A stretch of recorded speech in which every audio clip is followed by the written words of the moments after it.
Yo, how we all doing today, guys? It is FanFic Reader here, and yeah, I've got nothing but apologies for you guys lately, haven't I? Unfortunately, my cold came back. My bedroom bin is literally full of nothing but snotty tissues. I fell off my motorbike the other day, and I think I've sprained both my wrists. So, yeah, I was gonna start this yesterday, but I was in and out of A&E and the walk-in and all that shite, trying to get these fixed. So, yeah, I'm starting today instead. Very sorry, but yeah, there's not a lot I can do about that. I did accidentally fall off my motorbike, and the wind was ridiculous. So yeah, I'm back now, and I'm going to start doing these more often. Well, I'm going to try to at least. God knows life is going to throw at me next. We've got this new COVID variant. We're all going into lockdown again. Who knows what the fuck's going on? So yeah, anyway, we're here with Avengers of Steel, Chapter 14. Join us in the sun. No, sorry. Join you in the sun. And yeah, we just finished the Battle of Smallville, which was amazing.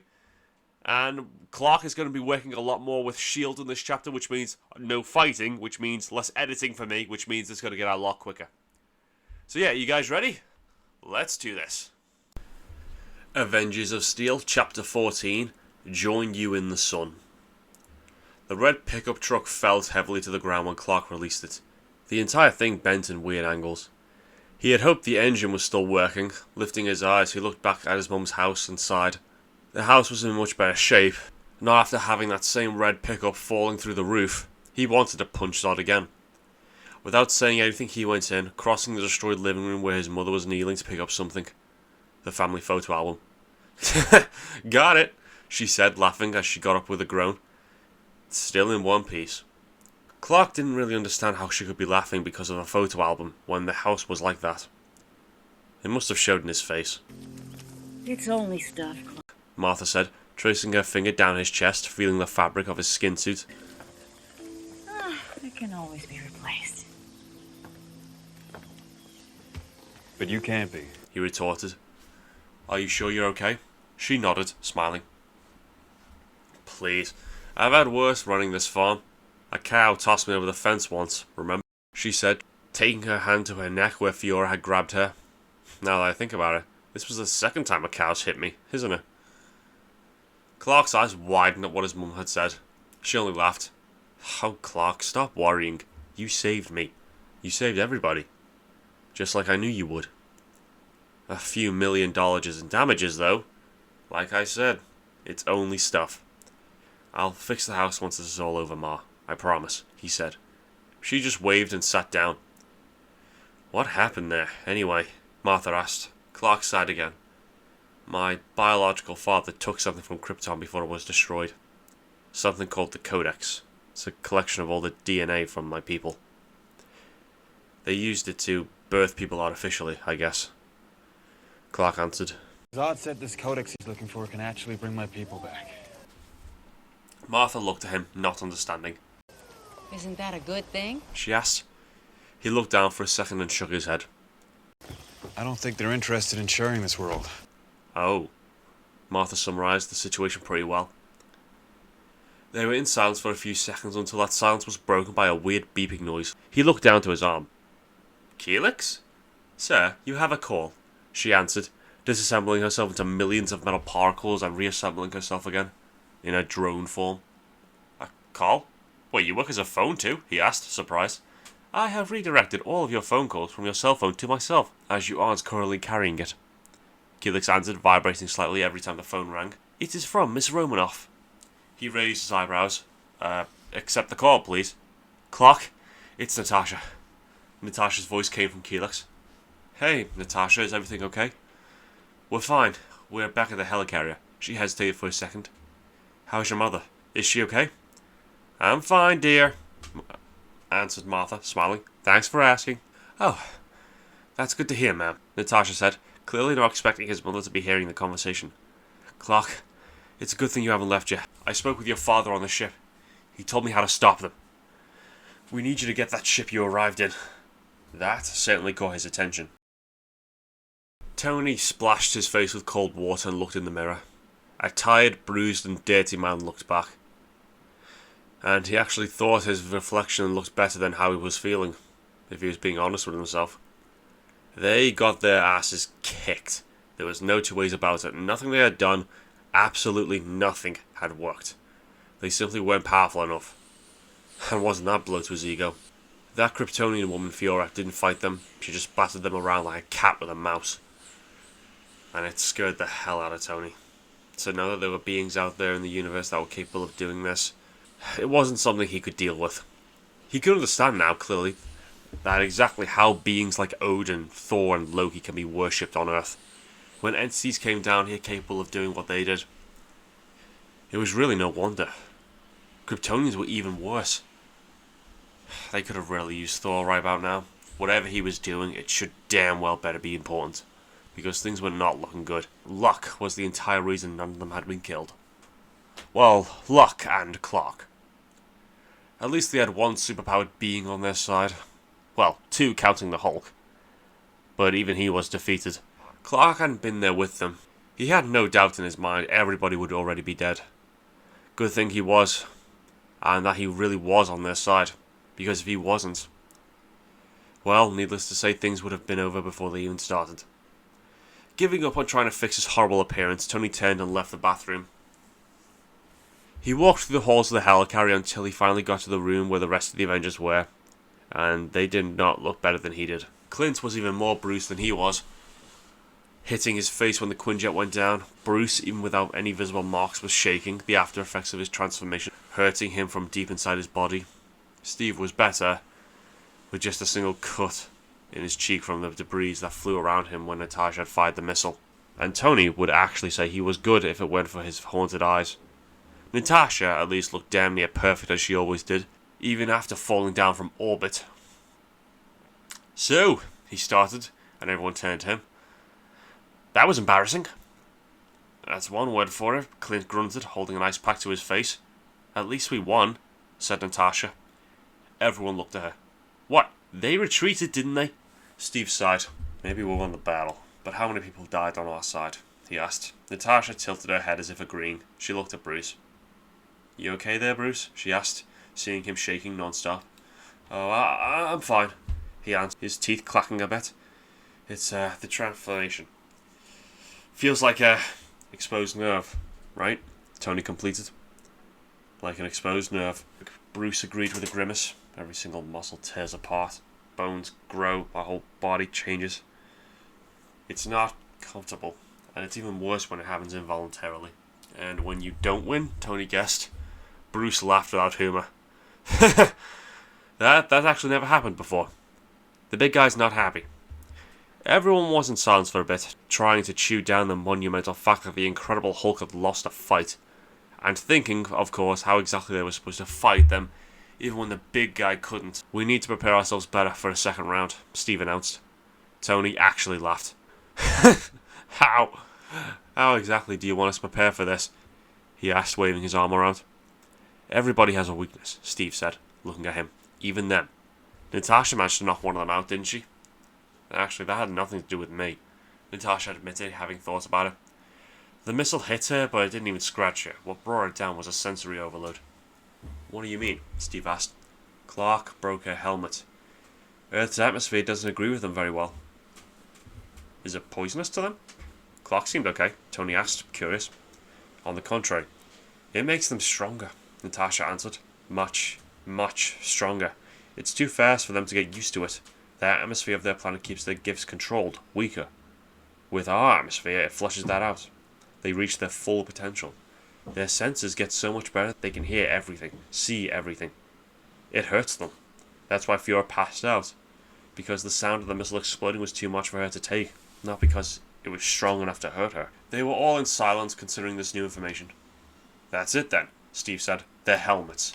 If we can break them, we bring them down." "Again, how?" Tony asked, exasperated. "Nothing in my suit could even scratch the paint of Fiora's armor. My repulsors, my tank missiles, my lasers. It took everything I threw at her as if it was nothing more than paper balls." Steve sighed, looking at Tony. "Tony, you're the most intelligent person I've ever met." That was a surprising and much-deserved compliment. "Thank you. But you're being stupid." "I'm sorry, what?"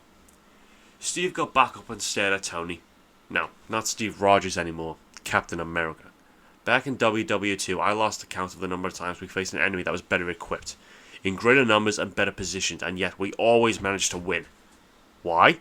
Oh, I don't know, maybe it's because you were fighting Nazis and not godlike aliens, Tony asked sarcastically. It was because we knew how to fight smart. When a gun against gun wouldn't take us anywhere, we used our heads and found bigger bombs. He looked around, and every person at the table actually sat straighter. We don't have to defeat them. The plan Natasha explained to us will do that. We need to slow them down. Maybe we can't break their armors, but we can make them as uncomfortable as possible. A light suddenly lit in Tony's mind. I got a few ideas, he said, considering his equipment, and a few extra hands to help us. Before he could explain what he meant, however, the intercom in the room buzzed. Our package has arrived, Maria Hill said. Go greet Superman on the flight deck. All of them got up to leave, only to turn back when they heard what Maria had said. Superman?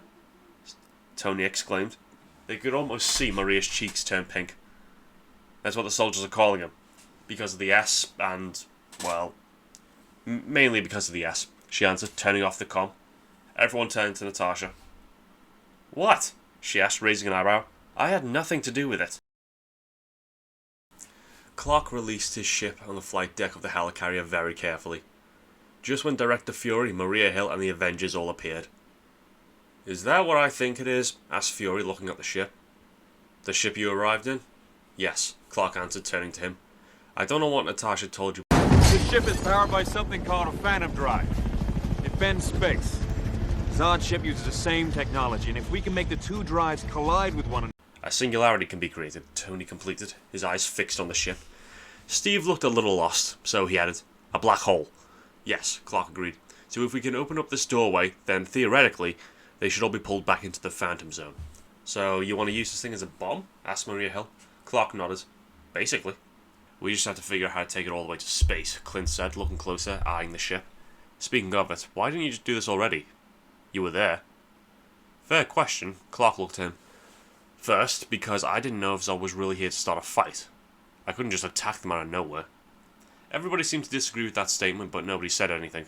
And while I believe the ship was powered by a Phantom Drive, I wasn't sure. I just managed to confirm it after we boarded the ship, and Natasha used my command key so my AI could enter the systems.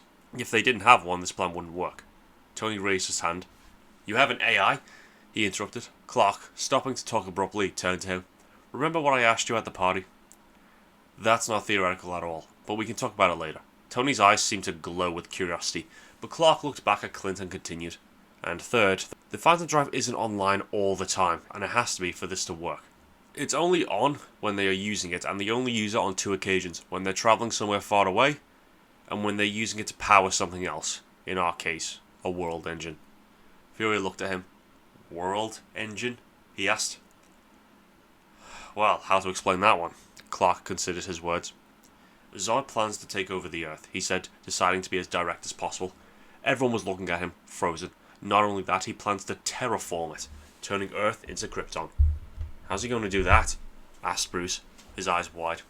Kryptonians have very advanced technology. He explained, one of these technologies is called a world engine. It's essentially a big terraforming machine that can change the topography and atmosphere from a planet. It was used to colonize other worlds before, he said, looking at them almost ashamed for a second. And in some cases used as a weapon of war. He intends to use it here. His declaration left them all speechless, capable of only looking at him. How does that thing work? Asked Fury after a few seconds. It works together with their ship, Clark described. One in each extremity of the world, like 2 battering rams, increasing Earth's gravity and eventually taking over the atmosphere. When it reaches a certain point, it will kill everything not from Krypton. Holy fuck, said Clint under his breath. What Clint said seems to be everyone's general reaction, and it's going to be our only chance at stopping them, Clark completed. When he gives the order, the world engine lands. That means the Phantom Drive is online on Black Zero. There was a long silence as everybody digested this information, as they tried to come to terms with the fact that if they failed, Earth wouldn't be conquered, it would be erased alongside humanity. I don't know exactly where Zod will send the world engine, but I have a feeling he'll send Black Zero directly to New York. Why? Steve asked, raising his head fast. He was from there, Clark remembered. Because it's where I live, Clark answered with a bitter smile. And I'm sure Zod will find it fitting to build his new home on top of mine. Tony gave a mirthless laugh. Now, where did we see that one before? He asked, looking at his Avengers companions. If you have any evacuation protocols for the city, Clark continued, now is the time. He looked at Maria Hill as if asking. It was a fair assumption, he thought, since Loki's invasion. We do, she said, already picking up her communicator. Suddenly, however, Fury walked to him, stopping very close, his one eye staring at Clark's face. How do we know you're on our side? He asked. Clark looked at him, shocked. Why exactly should I believe you don't want Zod's plan to succeed? You don't have a home anymore. Don't have a people. Are you telling me that you're going to throw all that away just so you can help us? Betray your own people to save Earth. Clark stared at Fury for a long time, his eyes hard. On any other day, he would have accepted his suspicion as natural. They were afraid. But not on that day. On that day, he had just found out he could have had his people back if he wanted to. He had turned that down because he couldn't be a part of genocide. He had fought for his life against the Kryptonians in Smallville, and he almost lost his mother. You want a simple way to know why I'm on your side? He asked, towering over Fury in his anger. And clearly not Clark anymore, but Kal-El, the head of the House of El. You are still alive, and I have not crashed this flying bathtub out of the sky yet and smashed it into the ground. Fury held his ground, still staring at him. He saw Maria's hand slowly slide to her gun, but she didn't take it. Earth is my home. It's where my friends are, it's where my family is, and I will fight to my last breath to save it, and them, if I have to. Don't ever question my loyalty again. Excusing himself to cool off from the discussions a little bit, Clark went to the back room alone. Helix disintegrated itself from Clark's arm and reassembled in the form of a person. The metal particles started to emit light, and suddenly a hologram of his father was in the room with him. Cal, you wanted to talk? Jor-El asked. Clark looked at his father, his expression serious. Why didn't you tell me about the Codex? He asked. We want you to learn what it meant to be human first. No! Not this again, Clark interrupted, his patience at its limit. You made me believe I was alone. That I was the only Kryptonian left. And now I learned from a psychopath that this wasn't true. That I could have brought my people back any time I wanted, and that you could have. He looked at his father without blinking. Why haven't you? Why did you send me here alone? Jor-El held his stare. And what kind of people would I have created? He inquired. Like I told you before, I'm a product of Krypton's failures. So was your mother. We were doomed to repeat its mistakes. You aren't.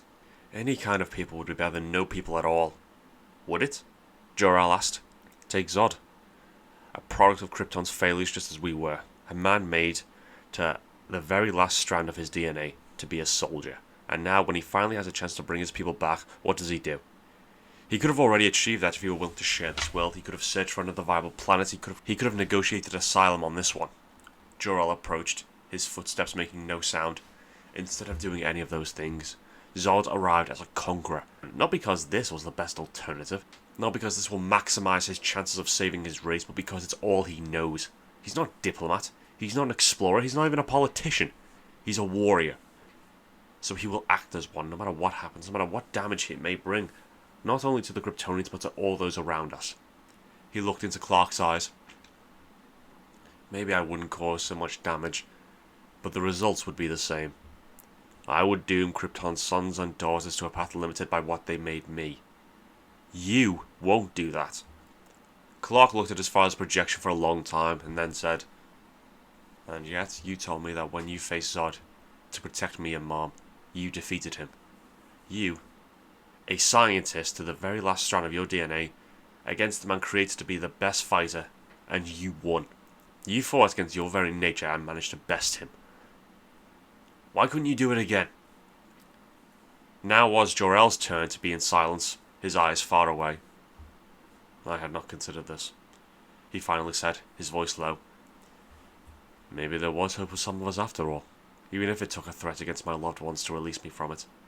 He turned to Clark. But that's irrelevant now, Cal. I died. And no amount of regret will bring me back. Clark laughed, even if there wasn't anything funny to laugh at. No, it won't. It won't bring anyone back, will it? Aside from a few crazy murderers, I really am alone. But you're not alone, are you? Asked Jor-El. You might not have our people with you, but you have a people who you love. Your family, your friends. Clark. And he looked at his father when he used his human name. You are as much a son of Earth as you are of Krypton. Do not forget that. Clark looked at him for a long time and then nodded. I won't. Jor-El smiled. Good. Now, let's talk about more pressing matters, shall we? Jor-El said. Soon enough, if he already didn't, Zod will release the world engine. As I told you, protocol dictates that when at war, when faced with a planet suitable for terraforming and defended by its original inhabitants, the world engine can be used as a combat weapon. In those circumstances, the ship leading the attack will release the world engine on one side of the planet and then slave itself onto the other, until the planet is completely terraformed. His father looked at him with a serious expression. Son, you are the only one who can stop a world engine, he said. Earth's weapons won't work on it, or on Black Zero, while they are connected. They will be too well defended and of course protected by a gravity field they'll be generating. So the future of Earth rests upon your shoulders. Clark could only look at his father, not knowing what to say. Jor-El approached. I have no doubt in my mind that you can accomplish this, Cal. Stopping very close from him and smiling. And whatever path you choose to follow after this, know that your mother and I will be alongside you every step of the way. No, it couldn't be. Why does this feel like a goodbye? He asked, his voice low. Because it is one. Zod will try and secure the Genesis chamber in the ship I'm on. He'll override the controls. Why didn't you tell me? I could have... You cannot stop both him and the world engine. It's one or the other.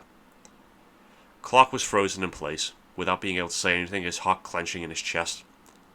You don't need my ghost, son. You have my spirit. Goodbye. And before he could answer, his father disappeared.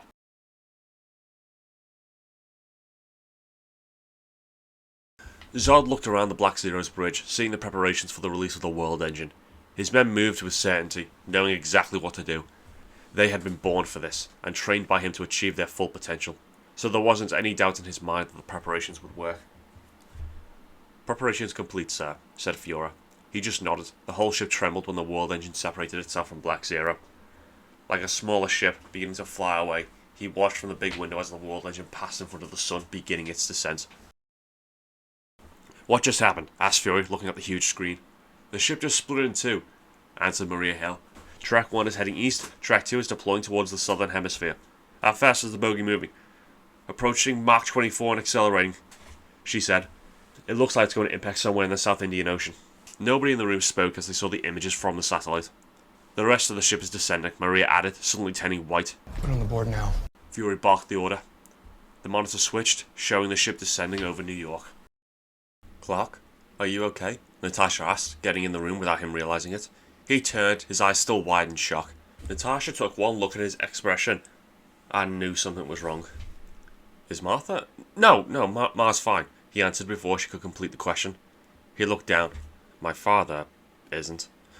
She raised an eyebrow slightly. Jor-El? What happened? They had met, Clark remembered now.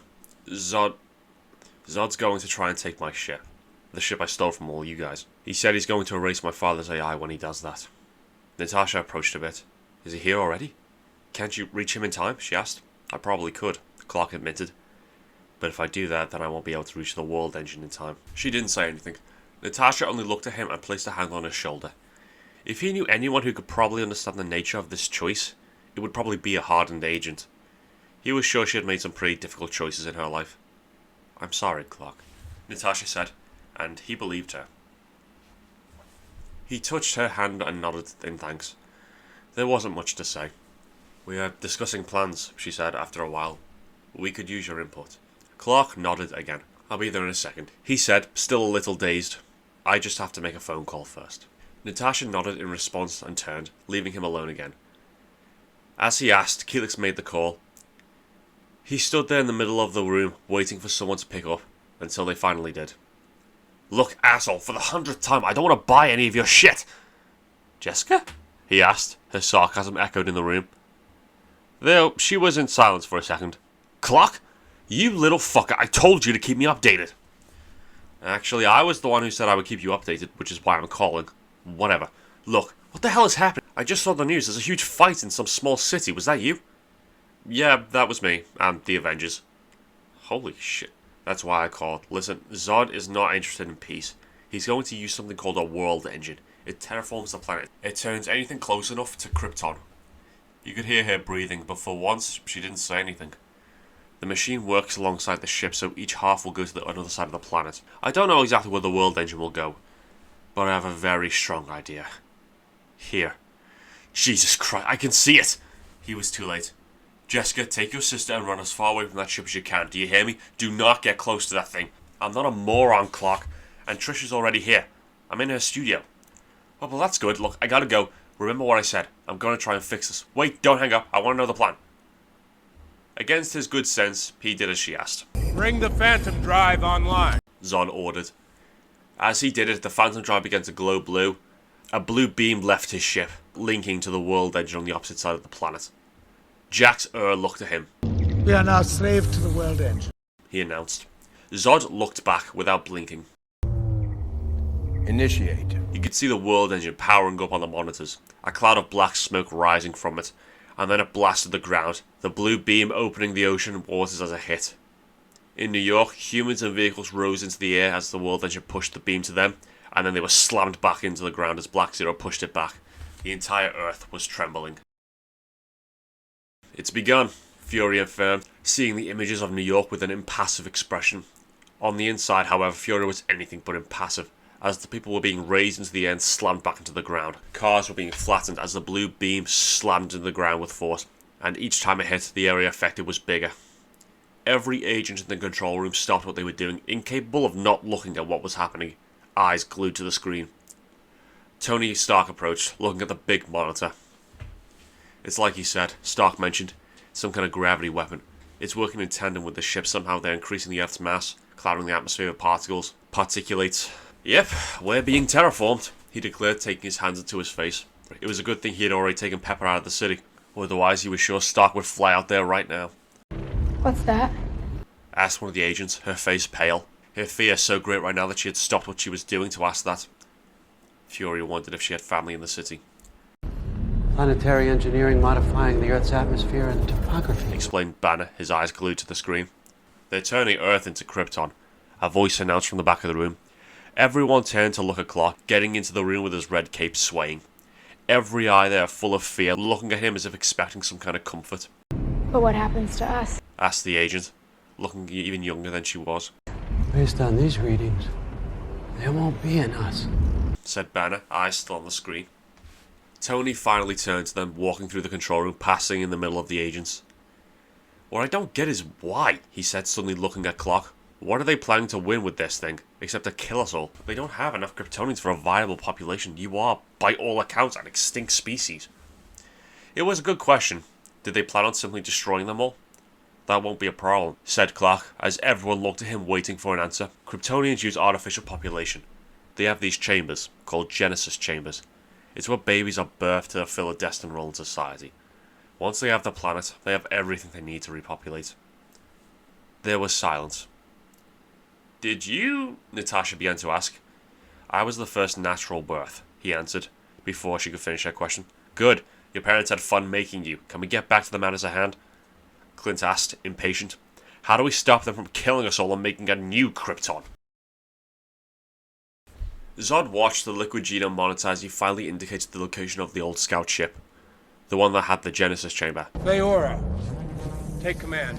Yes, sir. I need to secure the Genesis chamber He continued.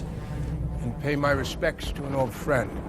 Zod looked around at the frozen wasteland he landed on. The wind blowing, the scout ship was there, but he didn't look into it. No. He had to do something first. Gazing at the yellow sun, as if challenging it, Zod raised his hands and retracted his helmet, taking a long breath of Earth's atmosphere. Feeling the air getting inside him, purging Krypton's atmosphere from his body. It was a weakness from his part that had cost him a battle. That needed to be rectified. Almost immediately he felt his senses grow to impossible levels. The wind growing so loud that his head hurt, his eyes seeing new colours and actually passing through his armour and skin until he could see the bones in his hand. His nose could suddenly smell an overabundance of aromas burned his nose. Even in that frozen place where nothing was supposed to smell, his skin felt the cold air so clearly that he could actually feel the small ice crystals on the wind. Closing his eyes, Zod forced every last part of his warrior discipline to focus on just the essentials, making his mind ignore the extra. To a normal Kryptonian that would be impossible, But he was raised to be the best soldier of Krypton, and the best soldier of Krypton couldn't afford weakness. When he opened his eyes, there was only celerity. His senses were mastered. Turning around, Zod walked to the scout ship, the doors opening to greet him. He walked the empty halls until he came across the Genesis chamber. Grabbing his command key, he inserted it into the ship. Command key accepted. Genesis chamber coming online, sir. He smiled, until there was a voice behind him. A voice he knew very well. Stop this, Zod. While there's still time, Said Jor-El. Haven't given up lecturing me, have you? He answered. Even in death. Jor-El's hologram approached. I will not let you use the Codex like this. You don't have the power to stop me. Zod retorted. The command key I have entered is revoking your authority. This ship is now under my control. Our people can coexist. Jor-El claimed. Zod shook his head. How very like his son. So we can suffer through years of pain trying to adapt like your son has? He asked, walking over to Jor-El. You are talking about genocide. Yes, and I'm arguing its merits with a goat. He said, turning back to his old friend's hologram. Ship, have you managed to quarantine this invasive intelligence? Fail. I have. Then prepare to terminate it. I'm tired of this debate. Jor-El followed him. We're both ghosts, Zod. Can't you see that? The Krypton you're clinging onto is gone. Then I'll bring it back, he said. Earth should be honored to be the place chosen for a new Krypton. I can see that appealing to your sense of honor is useless, Jor-El said, and Zod bristled. So I'll give you a practical reason. Earth is one of the 9 realms overseen by Asgard. They will not forgive this. They will all kneel before Zod. His fury rising to its limit. Jor-El was not bothered. You don't have an army yet, he continued. Fight them, and you will lose. Zod stared a long time at his old friend, his eyes burning with rage. Then he smiled. Tell me, you have Jor-El's memories, his conscience. Can you experience his pain?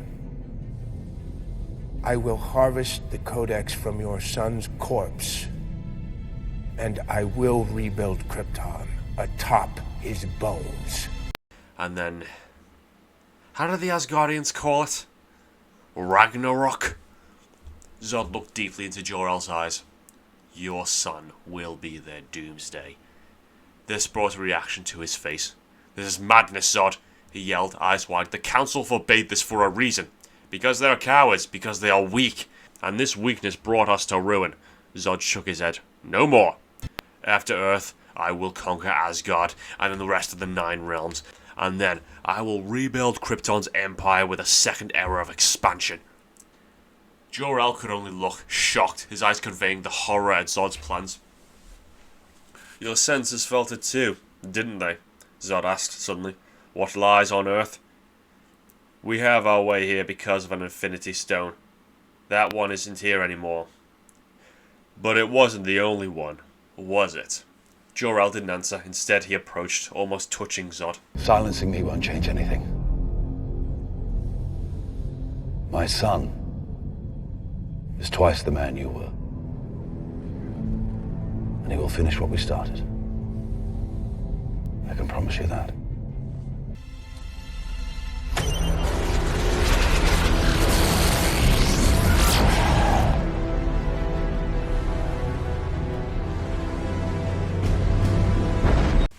Clark, the Avengers, Fury and Maria Hill were on the flight deck, making preparations for the attack.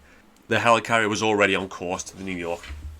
Do not approach Black Zero while it's linked to the World Engine, Clark said, watching them preparing themselves, picking up their weapons and armor. The gravitational field will put whatever you have in the ground. That means no distance attacks either, right? Asked Natasha. Helix? Asked Clark. His AI disintegrated and reformed in his drone. Holy shit, what is that? Asked Tony, stopping what he was doing to look at Helix. What's it made from? That's Helix, and she's made from a liquid genome. Clark answered, trying to continue to speak but was being interrupted again. Liquid genome? Tony asked. It's not actually liquid, it's a bunch of metal particles that can be assembled in any form with a magnetic field. But, Jesus Christ, if your dick gets any harder, you'll break your armor. Forget about the fucking robot, focus on the plan. There was a sudden silence as everyone turned to look at Helix. Who was that? Tony asked, looking at Clark, who just pointed at Helix. No one. A friend. Forget about it. Let's focus on the plan. Clark answered quickly. So, Helix, what about distance attacks? The gravitational field will make a hit impossible, the robot answered. And nukes? asked Fury, and everybody turned to look at him. I have to know. The nuclear warheads will face the same problem. It is unlikely Black Zero or the World Engine will be destroyed by one. They have too many defenses in place.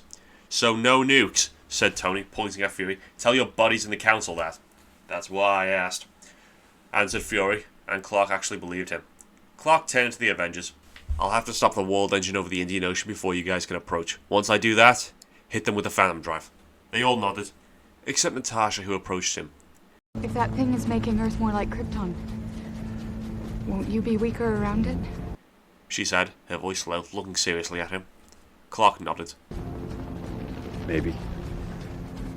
I'm not about to let that stop me from trying. And he turned to get some distance so he could fly. Before he could, however, the Avengers stopped him. What you're doing, began Captain America, is very brave. Thank you. He touched his shoulder and then everybody there did the same, looking at him with respect. With something close to admiration, Natasha, Tony, Steve, Bruce, Clint, and even Fury nodded at him, as Maria wished him good luck. Clark thanked them and wished good luck to them too, knowing very well anyone could die on this mission. Clark walked a few meters and looked back at them, the words his father had told him playing in his mind. You will give the people of Earth an ideal to strive towards. They will race behind you. They will stumble. They will fall. But in time, they will join you in the sun, Cal. In time, you will help them accomplish wonders. Okay guys, and that is it. We are done with chapter 14. Not gonna lie, this was a very chill chapter compared to the last one and compared to what's going on in the next one. This one's going to be a lot easier to edit because there's no fighting, thankfully.